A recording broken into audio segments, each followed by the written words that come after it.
ഒരുപാട് കമ്മിയാണ്. അതിനുള്ള ഈ പെട്രോളിൻ്റെയും ഡീസലിൻ്റെയും ടാക്സ് കമ്മിയാക്കിയാൽ അത്രയും ഉപകാരമെന്ന് ഞങ്ങളുടെ ഓട്ടോ ഡ്രൈവേഴ്സ് തൊഴിലാളികളുടെ ഉത്തരവാണ്.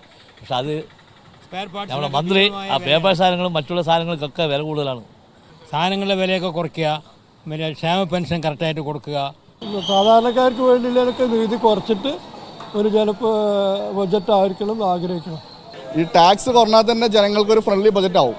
നമ്മൾ ഉദ്ദേശിക്കുന്ന ഒരു ബഡ്ജറ്റ് അങ്ങനെ ആവണം എന്നാണ്.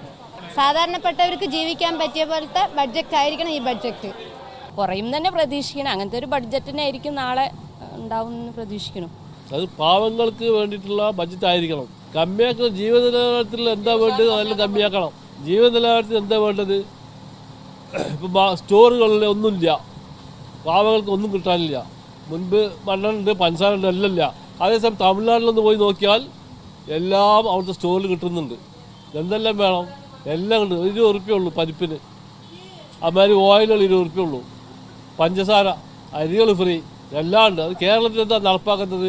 പക്ഷെ കേരളത്തിൻ്റെ 3 ഇരട്ടി വലിപ്പമുള്ള തമിഴ്നാടാണ് ഫ്രീ കൊടുക്കുന്നത്. എന്തുകൊണ്ട് കേരളം കൊടുക്കുന്നില്ല?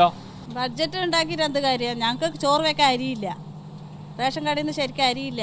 1 കിലോ പഞ്ചസാര തന്നാണ്, മഞ്ഞക്കാടാണ്. ഞാനും എൻ്റെ അമ്മയാണ് വീട്ടിലിരിക്കുന്നത്. എൻ്റെ അമ്മയ്ക്ക് ഒരു പെൻഷനില്ല. ഞാൻ കൊണ്ടുപോകണ ഈ 350 ഉറുപ്പ്യം കൊണ്ടാണ് ഞങ്ങൾ കഴിയുന്നത്. 1008 അടവ് കാര്യങ്ങൾ. ഇവരെന്ത് എന്ത് എന്ത് കോടിക്കണക്കിന് ഇവർ സമ്പാദിച്ചിട്ട് എന്താ കാര്യം? നമുക്കൊന്നും 1 ഉറുപ്പ്യ ഉപകാരമില്ലല്ലോ. ഇനി ഇവർ വോട്ടിന് വരട്ടെ, അപ്പം പറയാലോ.